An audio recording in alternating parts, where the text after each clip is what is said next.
Les cellules tueuses naturelles ou bien natural killer sont parmi les principaux effecteurs cellulaires de l'immunité naturelle. Elles présentent un rôle intermédiaire par la cytotoxicité spontanée.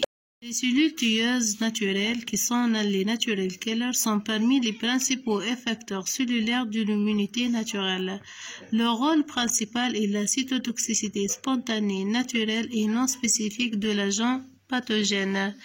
Les natural killers ont une cible bien déterminée selon la présence ou l'absence du soi normal, c'est-à-dire elles contrôlent et surveillent l'état de l'organisme suite à une modification de nos cellules.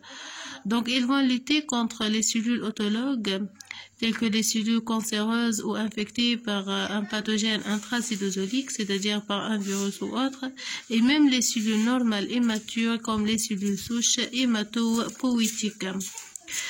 Selon la présence ou l'absence de CD56 à la surface membranaire de ces cellules, l'activité cytolytique peut être une forte activité ou faible activité.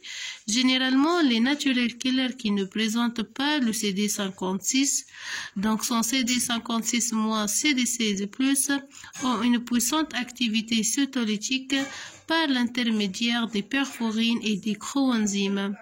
Tandis que les natural killers qui le possèdent, c'est-à-dire CD56+, CD16+ aussi, présentent une faible activité cytolytique, donc elles agissent seulement par la production des chimiokines et des cytokines pro-inflammatoires qui assurent le recrutement d'autres cellules immunitaires au foyer inflammatoire suite à la réponse immunitaire innée. À propos de la cytotoxicité, on parle d'une cytotoxicité naturelle par l'intermédiaire des cellules natural killers qui interviennent au cours des réponses immunitaires innées et les lymphocytes cytotoxiques qui interviennent au cours des réponses immunitaires spécifiques. La différence, c'est au niveau de la reconnaissance de l'antigène parce que la majorité des cellules du système immunitaire sont basées sur l'association récepteur-épitope, ou bien on parle de déterminants antigéniques qui existent à la surface de l'antigène, tandis que les lymphocytes helper et les lymphocytes T cytotoxiques sont restreints aux molécules de CMH1 et CMH2 respectivement. Donc, les lymphocytes T et les deux sous-populations, en fait, ne reconnaissent pas l'antigène libre.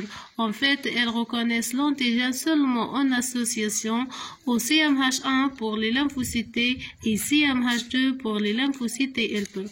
Donc, on met l'accent sur les lymphocytes cytotoxiques, donc la reconnaissance de l'antigène présenté par les CMH1, grâce à leur TCR monospécifique, et considérée comme une double reconnaissance. La première reconnaissance, c'est la reconnaissance de l'antigène lui-même pour déclencher en fait le mécanisme cytotoxique de ces cellules. Et la deuxième reconnaissance, c'est le contrôle de CMH1 parce que les CMH1 sont le complexe majeur d'histocompatibilité du classe 1 qui existent à la surface de toutes les cellules nucléées sont les marqueurs de la présence du soi normal.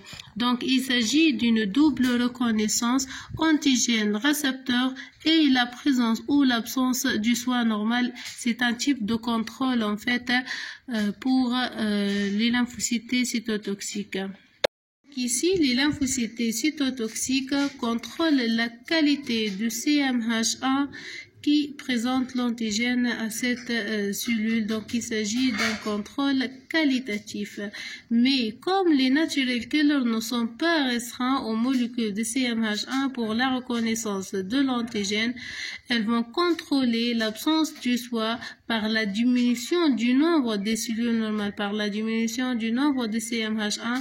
Donc, il s'agit d'un contrôle quantitatif et non qualitatif comme dans le cas des lymphocytes cytotoxiques. Natural killer présente deux types de récepteurs à la surface. Il y a le récepteur d'activation de la cytotoxicité, le CAR ou bien le CD16, et le récepteur d'inhibition de la cytotoxicité, le KIR ou bien le CD94.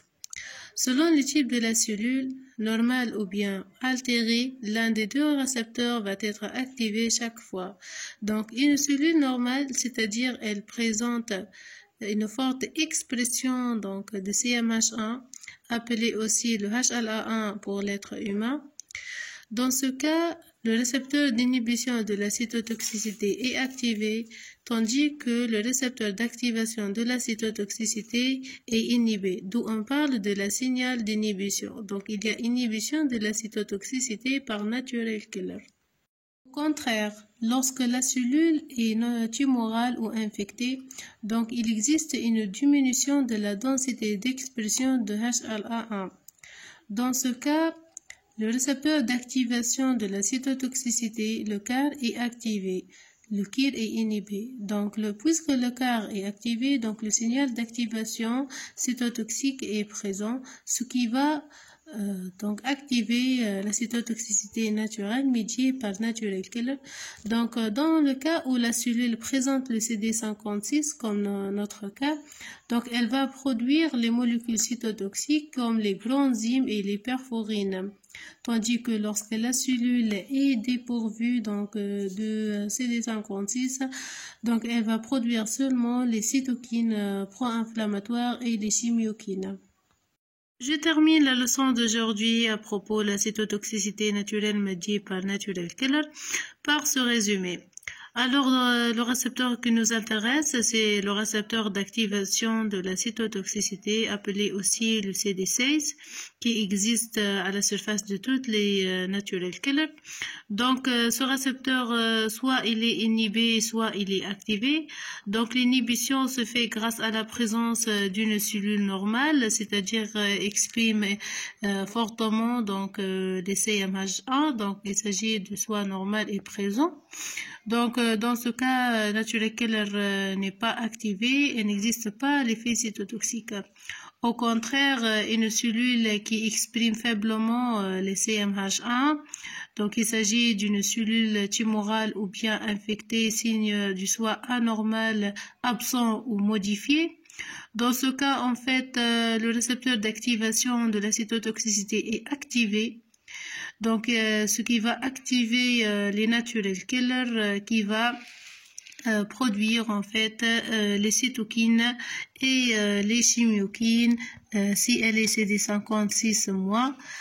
Tandis que lorsqu'elle présente le CD56, donc elle présente une activité cytolytique importante via les perforines et les coenzymes, ce qui permet la lyse de la cellule cible.